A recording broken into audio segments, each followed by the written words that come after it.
In this video, we are going to animate a psychedelic illustration that we made in Adobe Illustrator right into After Effects.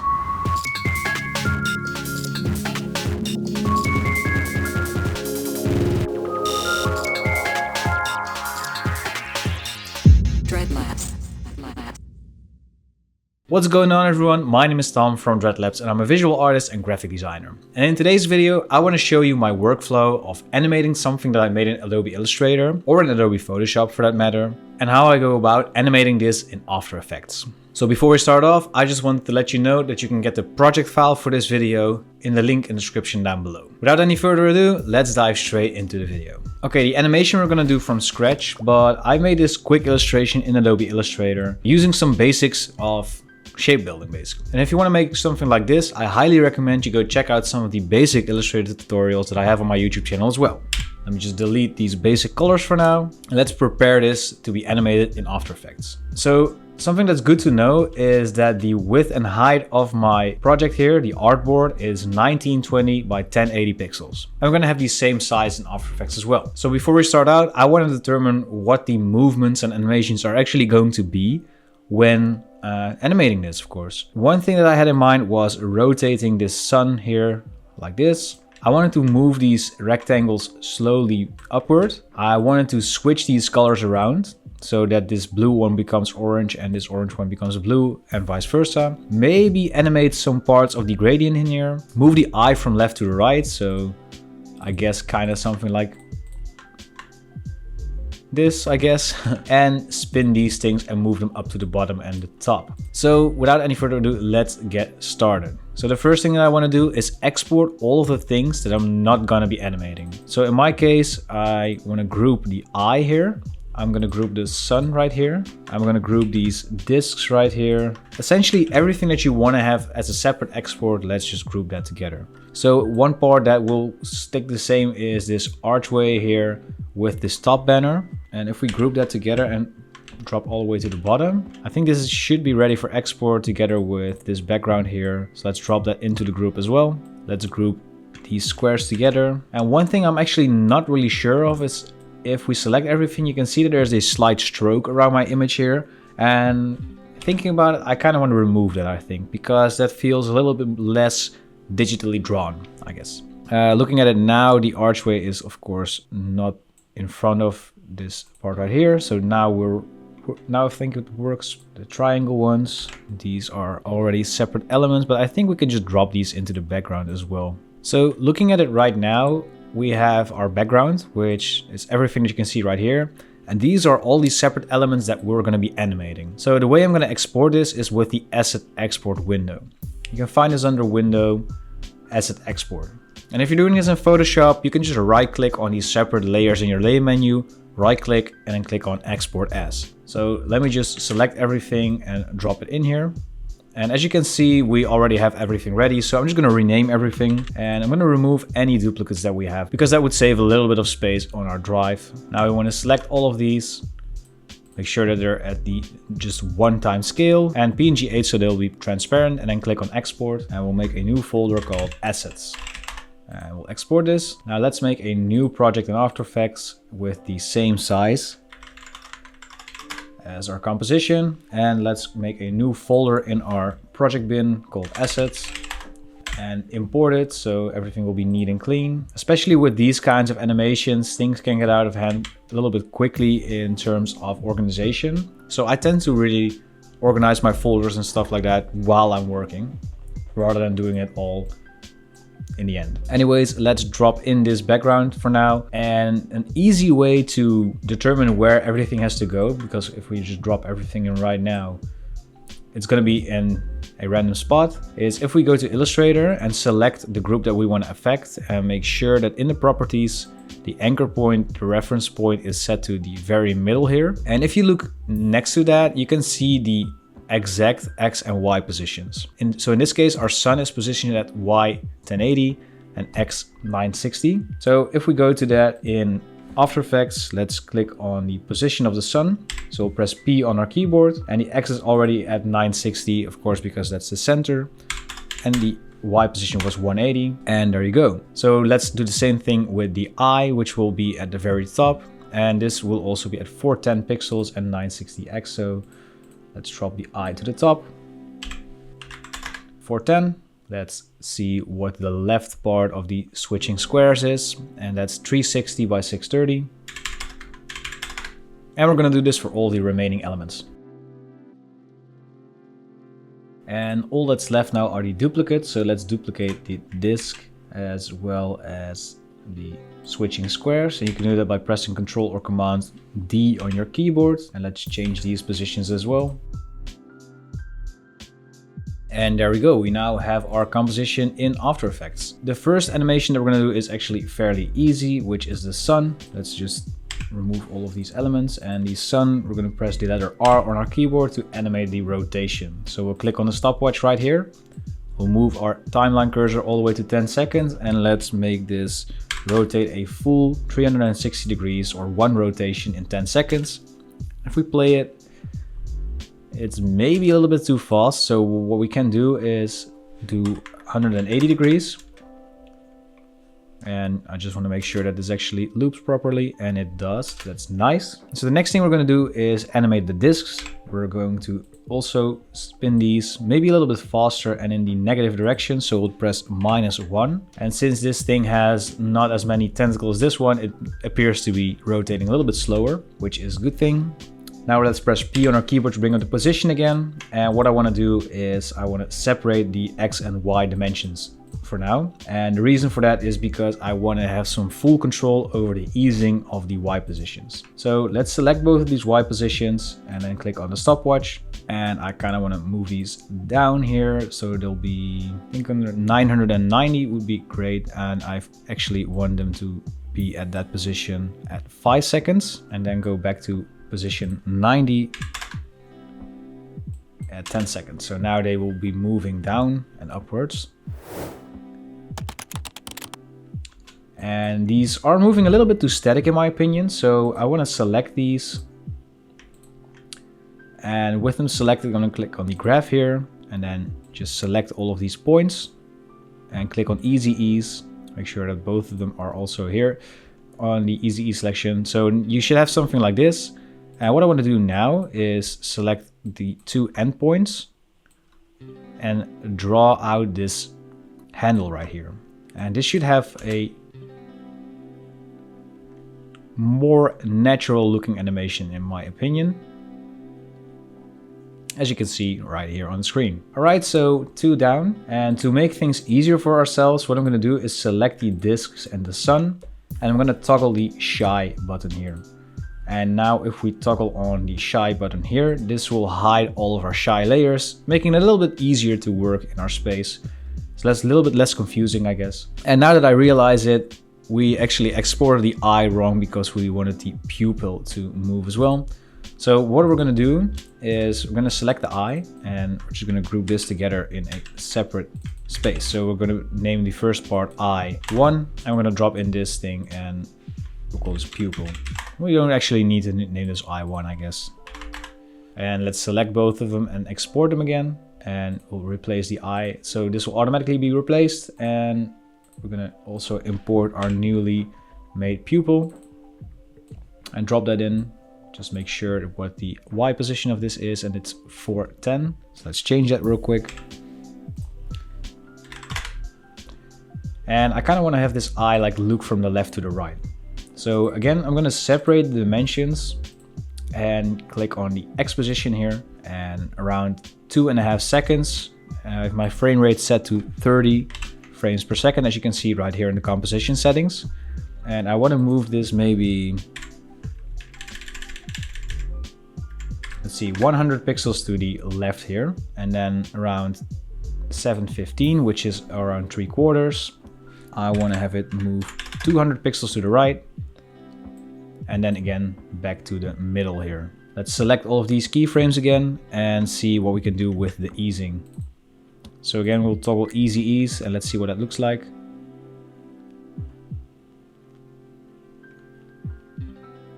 It's going a little bit slow in my opinion. So what we can do, drop in and basically shorten the length of our animation here to 5 seconds, which basically makes it twice as fast, of course. Got to make sure that it's exactly on the 5-second mark.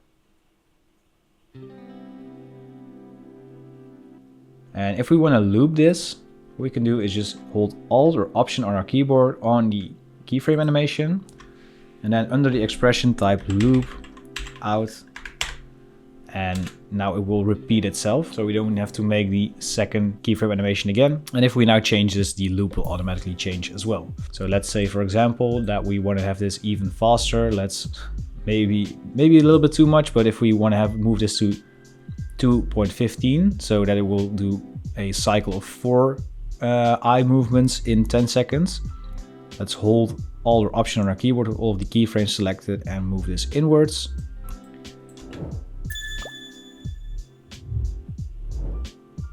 And it actually isn't really a bad idea looking at it, but I want to have the movement stand still a little bit in the middle. So what we can do is go and move this all the way to 2 seconds. And then have the eye just stay still for a half a second. So now it's still 2.5 seconds, but there's as you can see, a moment of that eye standing still, I guess.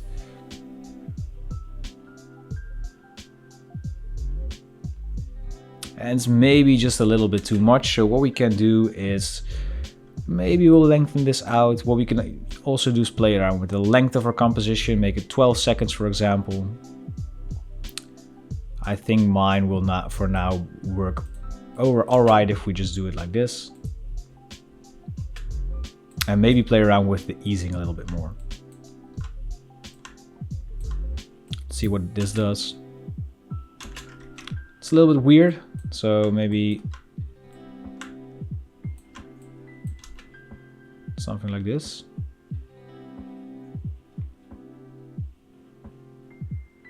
And I guess then we also kind of need to manipulate this one as well. See what this looks like.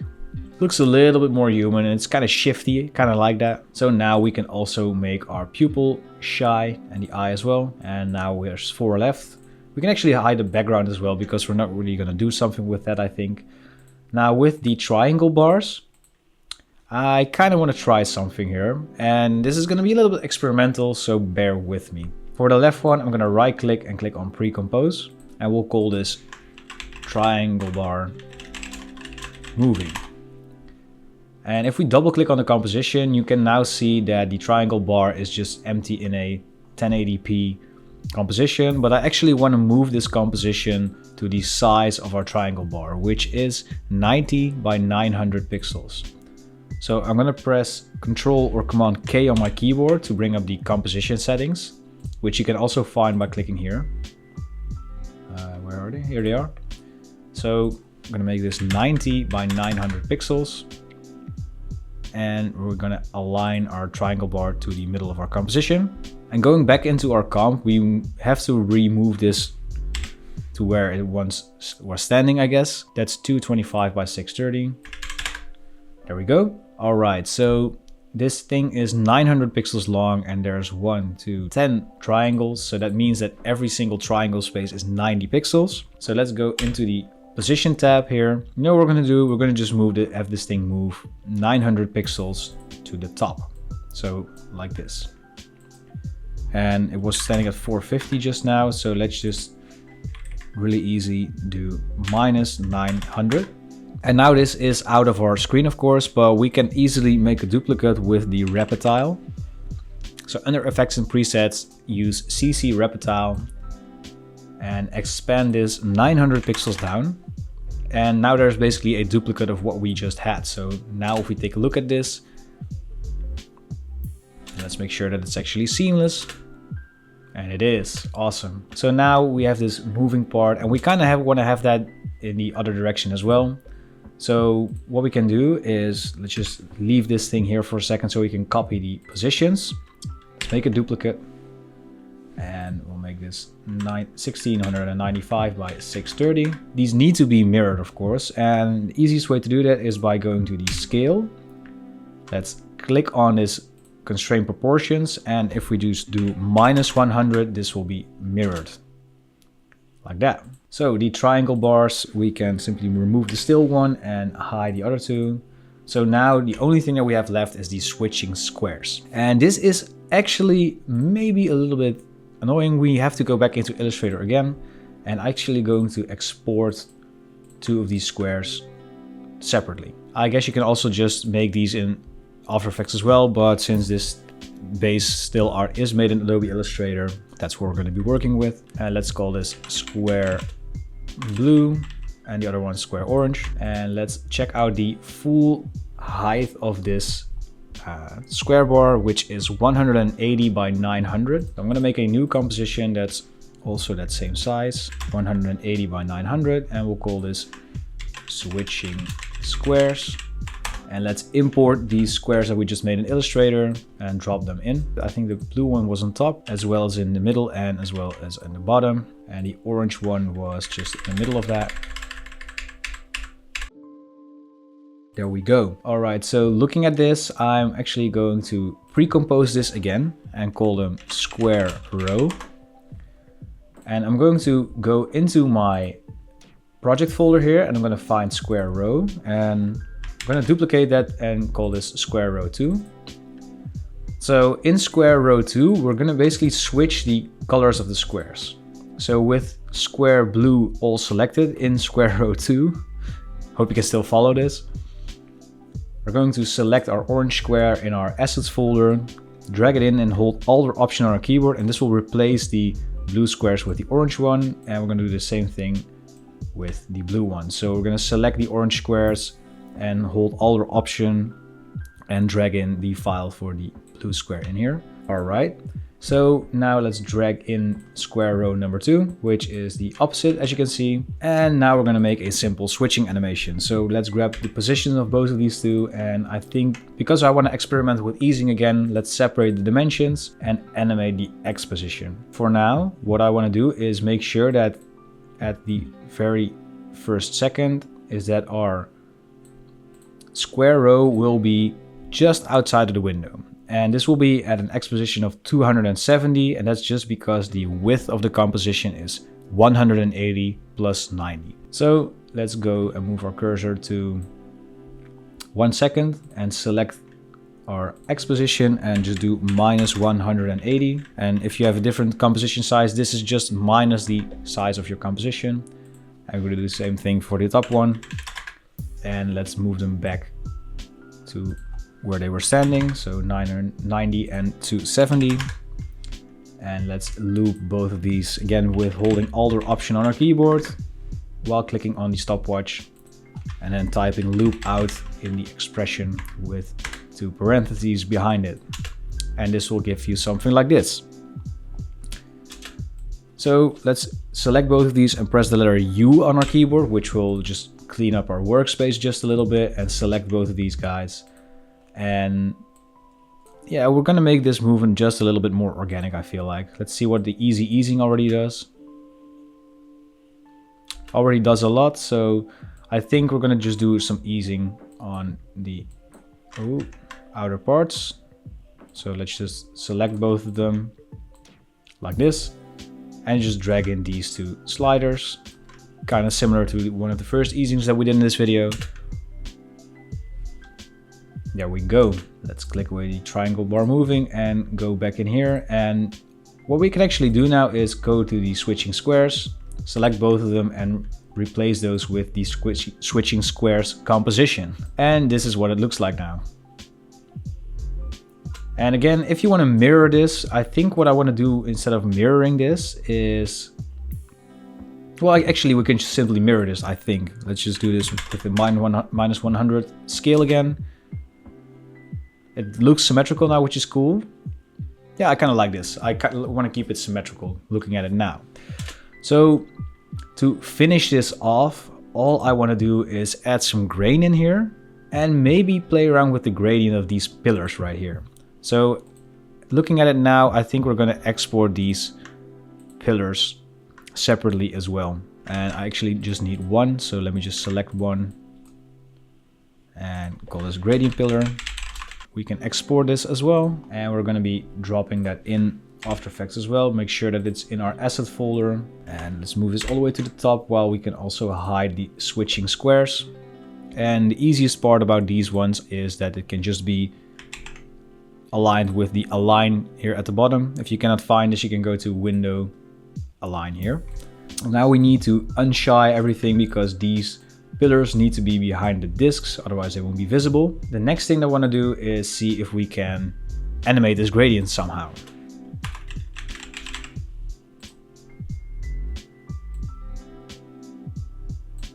Let's just make sure that we have the right color selected. So with the fill here, let's open up our gradient window in Illustrator and copy the hex values of these. I think it's the other way around. So the white color needs to be at the bottom here in the gradient ramp effect.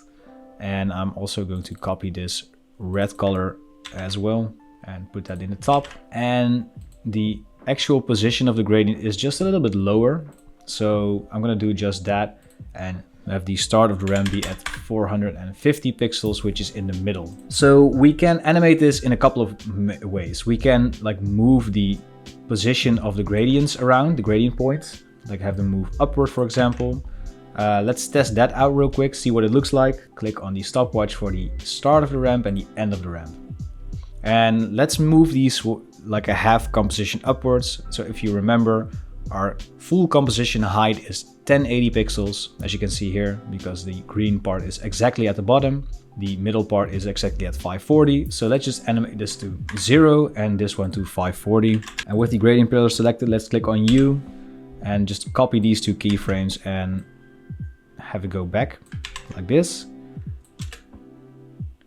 And now the gradient's also moving, which is actually fairly nice. All right, so looking at it now, let's speed this animation up. And of course, we still need to loop this. So let's click on the expression tabs here and type in loop out, like we've done many times now in this tutorial. So the final part here is I am going to just grab and import some assets that I've made earlier. So I am going to just use the Dreadlabs video overlays under the HD. I am going to grab the noise overlay here and drop that in here. I am going to change the blend mode to screen, and I'm going to duplicate that one and change the blend mode to multiply. And as you can see, this really washes out the color. So I'm going to adjust those with curves. I'm going to drop a curves adjustment on both of these. All right, and so let's just hide the multiply overlay for now, and let's just focus on the screen. And I think something like this is pretty nice with the texture and the color and the style that we're going for. So we're going to use this curve on the screen layer, and then we're going to just use a lighter variant of this texture on the multiply one. And this is what we end up with.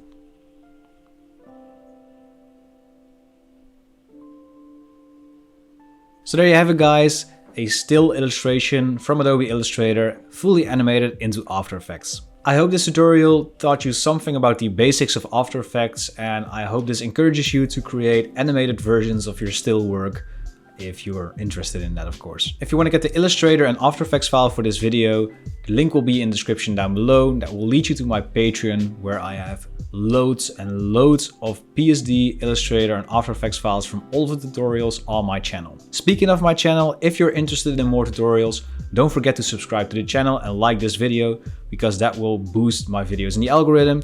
And the more exposure I get, the more motivation I get for creating free tutorials for you guys, of course. The noise textures that I use in this video are also available on dreadlabs.net. The link for those will be in the description down below. With all of that being said, this is Tom from Dreadlabs tuning out. Thank you so much for watching, and I'll see you guys in the next video.